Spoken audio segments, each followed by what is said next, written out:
Elizabeth Smart spoke out against the impending release of one of her kidnappers, urging officials to reconsider their decision to release the woman from prison more than 5 years earlier than expected. Originally set to remain behind bars until 2024, Wanda Barzee will walk out of prison next Wednesday because of a decision by the Utah Parole Board to count time she spent in federal custody toward her state sentence.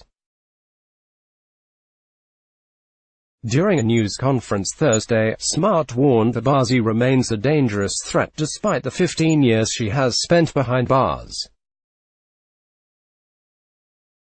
She is a woman who had 6 children and yet could co-conspire to kidnap a 14-year-old girl. And not only sit next to her while being raped, but encourage her husband to continue to rape me, Smart said. So do I believe that she is dangerous. Yes, but not just to me. I believe that she is a danger and a threat to any vulnerable person in our community. In 2002, Barzee and her husband, Brian David Mitchell, kidnapped a teenage Smart at knife point from the bedroom of her family's Salt Lake City home.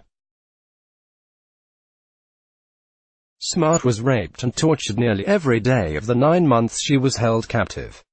Mitchell is now serving a life sentence. Barzee, who pled guilty to state and federal charges for her role in the abduction, will have spent 15 years in custody when she is released on Sept. 19. This is not an early release or a discretionary release, the Utah Board of Pardons and Parole said in a statement. Ms.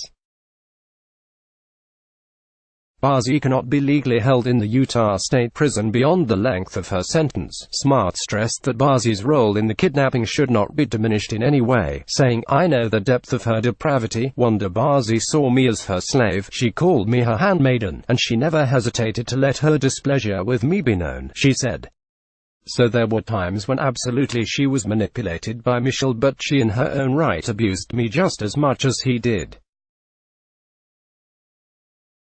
Barzee, now 72, will be under federal supervision for 5 years after her release. Smart, a child safety advocate who has 2 young children and is pregnant with a third, says she has forgiven Barzee but doubts her kidnapper has been rehabilitated. "As far as I know, she hasn't complied with any of the treatment, with any of the therapy, with any of the medications that were prescribed for her, and I have through a reliable source," she said. "I don't think that she is just a threat to me but to every vulnerable person in our community."